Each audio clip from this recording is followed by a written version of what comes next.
You're listening to The Slavers, a Detective Westfield story by Stu Jones, narrated by the author. On the third floor of Honolulu Police Headquarters, Westfield sat on the cracked royal blue leather bench and studied the backs of his hands. Here, on the upper floors, the pace was less hurried, less consumed in the frantic rush to get things done. The upper administration wanted things done when they wanted them done. But by the time most orders of business made it this far, they'd slowed to a lethargic, deliberate pace that seemed to cause time itself to slow. Westfield looked up to the closed door in front of him that read, Chief of Police in gold lettering across the outside of the frosted glass door. He'd only enjoyed the pleasure of visiting the chief in his office a few times before. None of them were good experiences. Westfield shifted to look to the adjoining bench where a deflated-looking Corley sat slumped forward with his elbows on his knees. His thin body seemed almost lost inside his suit, a mannequin too small for its wares. In the weeks following the incident with the slavers, Corley hadn't said a word to Westfield, but Westfield needed answers from his partner about what went down that day. Why, once uniformed units arrived, only a handful of Johns were still on the scene. Why weren't they cuffed and put in an investigative hole? Why one man, a man Westfield positively identified as a city official, wasn't present? Westfield shook his head. Maybe it was an honest mistake. Maybe something else was going on that merited an explanation. Westfield pursed his lips. He'd reached out to Corley by phone and text and gotten the silent treatment. The guy plans to look out for himself first, he thought. Westfield picked a piece of lint from the cuff of his suit and flicked it away. Once he was offered the opportunity to go deep sea diving by an old army buddy who'd gotten into salvage off the Atlantic coast. A trained recreational diver himself, he'd taken his friend up on the offer. Always interested in trying something new. It was the real deal, with days of prep beforehand, a platform to hold on to, pressurized dry suits, and large helmets encrusted with jewel-like lights across their surface.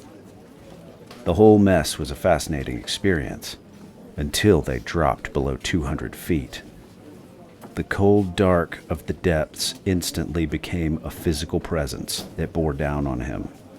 He'd reassured himself he was fine. The cold and the pressure that felt as if it would choke the life out of him was just that, a bad feeling. Westfield hadn't ever longed to feel like that again, but right now, in this sterile office space, waiting for his turn with the chief, he did. Immediately following the shooting, he'd become the centerpiece of an internal investigation, grilled for hours over the events of that day. They'd thrown out the word murder a few too many times for his comfort. His legal counsel advised him to cooperate, keep his responses brief and accurate, and let his official report stand on its own. He'd done as advised and was attacked by the aggressive IA detectives who used words such as tight-lipped, untrustworthy, reckless, and dirty to threaten him. The whole thing left a bad taste in his mouth, blurring his preconceived notions about who was actually on his side.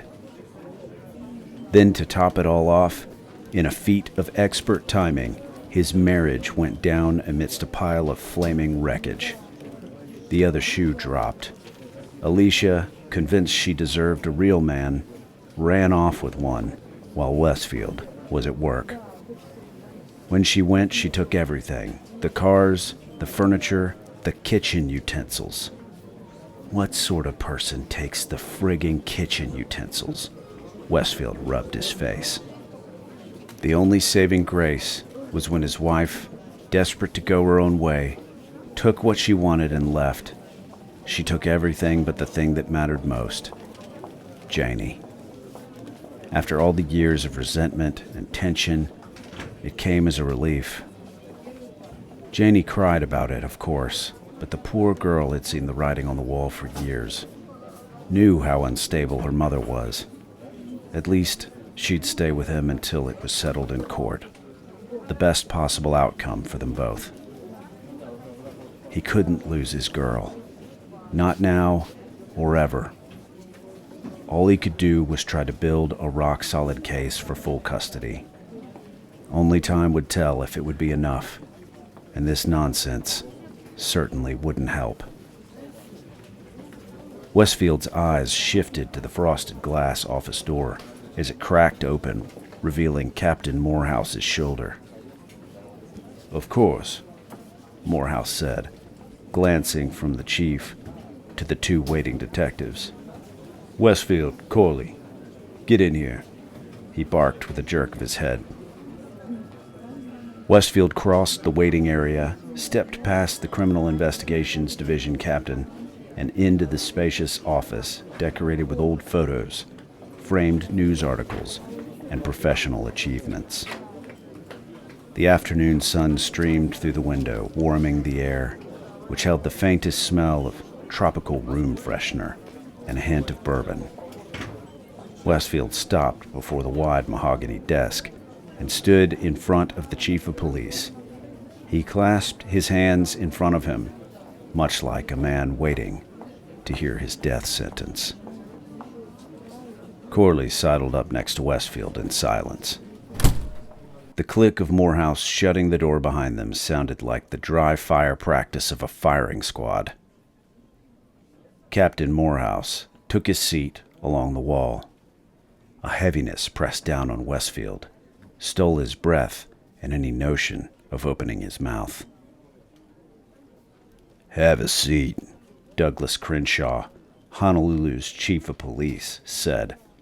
His voice was of a man who hadn't slept in years. He had close-cropped, dark hair, a small stub of a nose, and eyes like jewels of ice, sitting in a round face that rested on his tie knot. Westfield and Corley sat in silence, each in individual, wood-backed chairs before the great desk. The chief appraised the detectives, first one, then the other, then back again, allowing the growing silence to gather an unbearable tension.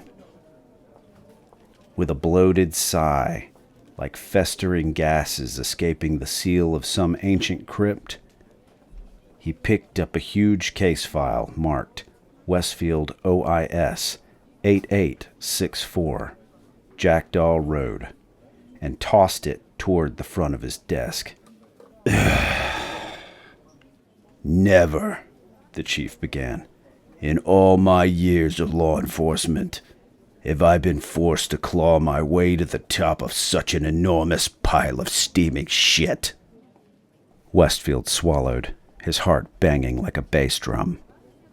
"In one fell swoop, you both have managed to make national news while casting great suspicion on the integrity of the Honolulu Police Department and its officers."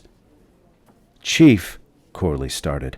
"May I—" "No, Corley," the chief interrupted with a stern gaze. "You may not." A moment passed. The chief made a sour face and worked his jaw as though forced to chew some disgusting piece of filth. He eyed both detectives with those cold eyes. "If our nation's law enforcement can't play by the established rules and laws and show sound practice and procedure, what are our citizens supposed to think? If the police don't have to do things by the book, who does? If the police don't have to follow the law, who should? The example you have set forth here and the stain it will leave on this department, as well as our noble profession, frankly disgusts me." Westfield looked to his lap. He'd tried to do the right thing, a thing that needed to be done. Was it wrong? The wooden chair in which he sat suddenly felt shallow and uncomfortable. Let it be over already. The facts of the internal investigation are clear, the chief continued, then stood from his chair. While investigating a tip of criminal activity going on at 8864 Jackdaw, you abandoned your given assignments and took matters into your own hands. Furthermore, instead of developing intelligence and forwarding it to Vice to handle, which is protocol, you chose to storm the building with 2 people and no search warrant. Sir, Corley sat forward. I officially protested this action, and he forced me to participate. There it is, Westfield thought. Pressed his teeth together, the thick muscles of his jaw flexing. Is that true? The chief looked at Westfield. Westfield gave a curt nod. It's true he protested, but I didn't force him to do anything. However, he is my partner. I'd expect him to have my back. He cut a seething glare at Corley, who returned the look. Oh, the chief nodded. You wanted some support while you went in guns blazing like some damn vigilante?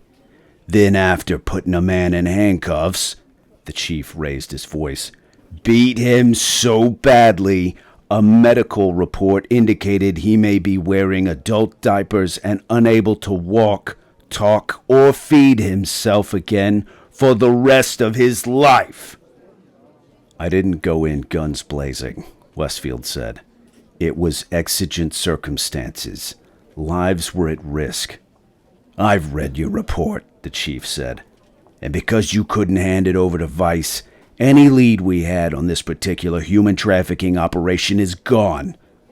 The greater organization, with other brothels around the city and connections out of Hong Kong, is now back underground. You think you did some good, but there are hundreds, if not thousands, of slaves associated with this particular group still in captivity. The chief turned and glared at Westfield. And thanks to your reckless meddling, they'll stay that way. Everything you did was for nothing. Westfield looked straight ahead, fury rising inside. Tell that to the little girl from Alabama. Tell it to her family. Do you understand what's going on here, you dumb son of a bitch? The chief said, pointing at Westfield. The district attorney wants your head on a platter. Hard prison time. You hear me? Of course he does, Westfield said. He wants someone to take the fall. He wants it to go away nice and neat. He locked his eyes on the chief. Because he was there. Chief Crenshaw's mouth opened, closed, and opened again. His eyes wide, a fish pulled from the hook and thrown onto the beach. I saw him with my own eyes. He was there to be entertained, Westfield said. The chief stared at Westfield, icy eyes glinting. Of all the outlandish...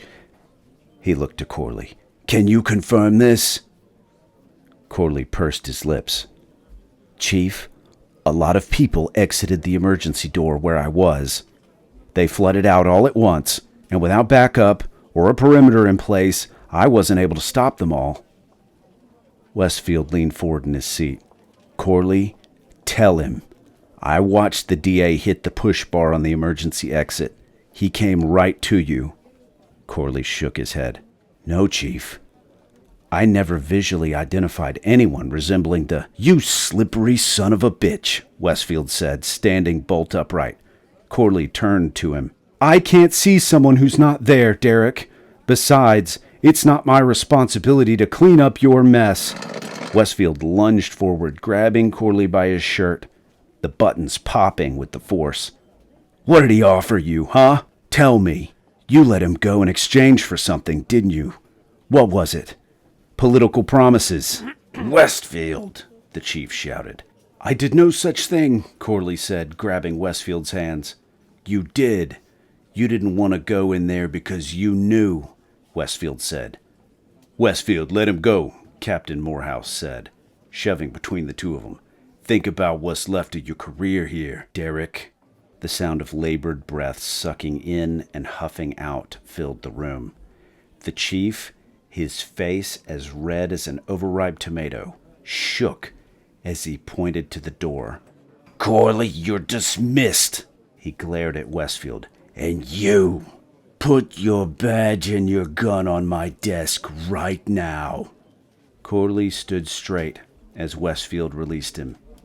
He smoothed the front of his shirt. "Thank you, Captain," Corley said, avoiding eye contact with Westfield. "My apologies, Chief." He turned, exited the room, and shut the door behind him. Silence reigned. Westfield took a step forward, his chest out, his eyes steeled.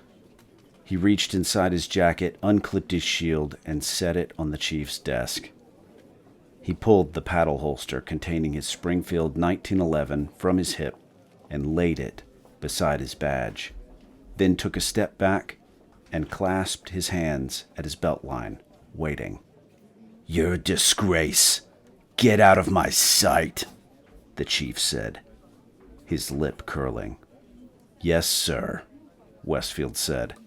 He turned about face, opened the door, and exited the administrative division's bustling hallway. No one would believe his story, not with the district attorney on the wrong side of this thing. "I'm screwed," he thought. If they, by some chance, didn't prosecute him, his career was over. Any aspiration for further special assignment or rank advancement was now nothing more than a stillborn dream. Despair ran its way over every inch of his body. How can I get through this?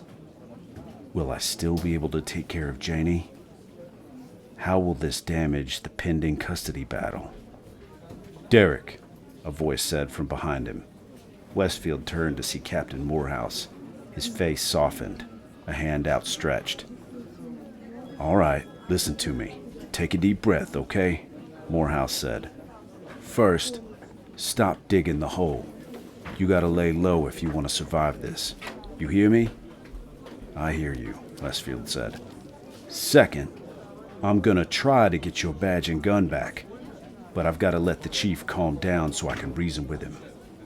Give me a few days." "Okay," Westfield said. Morehouse put his hand on Westfield's shoulder. "You were wrong, but you were also lucky. They'll never prosecute you for what you did if what you say is true. It's an election year, and the DA can't risk putting you on trial for anything where you might have the opportunity to drag his name through the mud or implicate him in something criminal." Westfield nodded, but the words seemed of little comfort. "Do you have any evidence?" Morehouse asked. "No," Westfield said. "But it's there. I can find it." Morehouse cast a glance over his shoulder as though someone might be listening. "Then find it, but be discreet. Remember, you're off the job right now." "Right," Westfield said. "I've got some trustworthy Fed contacts. If that's no go, then the media. If the DA is dirty, this needs to blow up in his face. Get me what you can dig up, and I'll ensure it makes its way into the right hands." "Okay, Captain," Westfield said with a nod. "And Westfield," Morehouse said, letting the moment hang, "I think I can save your job. Outside of that, I'm not making any promises." "Yes, sir. Thank you," Westfield said, then entered the elevator as it opened with a chime. He rode the elevator to the ground floor and crossed the main lobby, his mind lost in a fog. It wasn't until his name was called for a third time by Wendy at the front desk that he actually heard it and turned. Wendy approached through the secure access door, her heels clicking on the tiled marble floor of the lobby. "Derrick?" "Yes," Westfield said, the word drawn out, his body coiled. "This arrived for you," she said, extending a small thin envelope. Westfield looked down at it as he accepted the package with a murmured thanks. He glanced up as Wendy clacked her way back through the door, leaving him alone in the lobby. He turned his eyes to the envelope, pinched between his fingers, curiosity tingling at the back of his neck. Not here. Westfield marched from the building and made his way to the employee lot where his old Chevy truck waited. He pulled the keys from the pocket of his pants, manually unlocked the door, and slid onto the worn leather bench seat. With a slam, the door sealed him inside the cab, alone with his thoughts and the mysterious package. No one ever sends me anything at the PD, Westfield thought. He wet his lips and tore the edge of the package open, exposing the contents, then reached inside, grabbed the edge of something, and gently teased it from the opening. He froze. A stone lodged in his throat. His lip quivered, and his eyes stung as he stared at the printed photo of a mother and father, their arms clutched around the neck of a beautiful young girl with long blonde hair. Their tearful faces were full of joy, sadness, and the warmth of a blessed reunion. Westfield pushed a knuckle to the corner of his eye and flipped the picture over. Dear Detective Westfield, you are an angel sent to us from God above. Your bravery, diligence, and sacrifice returned our sweet Haley to us. Where once we had only darkness and despair, now there is light and hope. She has been receiving treatment and counseling to help her process and recover from her ordeal. It will be a long road, but we are hopeful she will fully recover. Haley wanted you to know that she will never forget you. There are no words to describe what you have done for our family. We will remember you in our thoughts and prayers forever. May God bless you, and may He hear your plea should you ever call upon Him. Mark, Teresa, and Haley Matheson, Muscle Shoals, Alabama. Westfield cleared his throat and wiped at his eyes again, slipping the picture with loving care back into the envelope. He placed the envelope gently on the seat beside him and stared at it for a beat. Some things are still worth fighting for, no matter the cost. Westfield dropped the old truck in gear and eased it out of the lot and into the open street. He wasn't a perfect man, but he was a good man, and as long as injustice and evil thrived in this broken world, badge or no badge, he would stand against it.